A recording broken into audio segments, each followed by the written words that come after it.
Hello guys, good morning. তো আজকে আমি বেরিয়ে পড়েছি নাস্তা খেয়ে খেয়ে মাকে নিয়ে।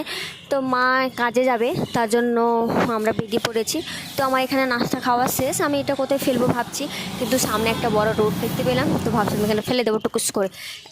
আমার সঙ্গে যা হয় আর কি। তারপরে আমার সঙ্গে এই ব্যক্তিটা দেখা হলো, কারণ এই বড় ব্যক্তিটা আমাকে দেখলে একটু ঘাবড়ে যায়।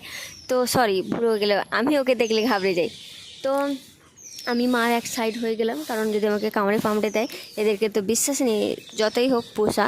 তাও আমি ছুটুস করে মার সাইড হয়ে চলে এলাম। তারপর সেই ব্যক্তিটা আমাকে ঘুরে ঘুরে দেখছে, ভাবছিল আমাকে খাবে, কিন্তু সে ভাবছে একে খেয়ে কী লাভ, আমার পেটই তো ভর্তি হবে না, তার থেকে যাক। তো এখানে মাকে দেখতে পাচ্ছ, মা পুরো কনফিউশন হয়ে গেছে, কারণ কেননা মায়ের লেট হয়ে গেছে। তো মা এমনিতেও কাজ করবে না, বলে দিয়ে পালিয়ে আসবে। তো মা এখানে কাজ করতে চলে গেছো, আমি মায়ের অপেক্ষায় এখানে দাঁড়িয়েছি, মা কখন আসবে কখন আসবে। একটু পরিবেশটা তোমাদেরকে দেখিয়ে দিলাম। তোর বাবু এখনও মা এলো না। তো তোমরা এতক্ষণ ওয়েট করার পরে মা বেরিয়ে এসছে, তোমরা দেখতে পাচ্ছ হাতে একটা জিনিস নিয়ে এসছে। জিনিসটার ভিতর কী আছে আমরা জানি না, বাড়ি গেলে এটাকে ওপেন করবো। তো আমরা বাড়ি যাই, তোমরা তখন লাইক কমেন্ট শেয়ার সাবস্ক্রাইব করে দাও।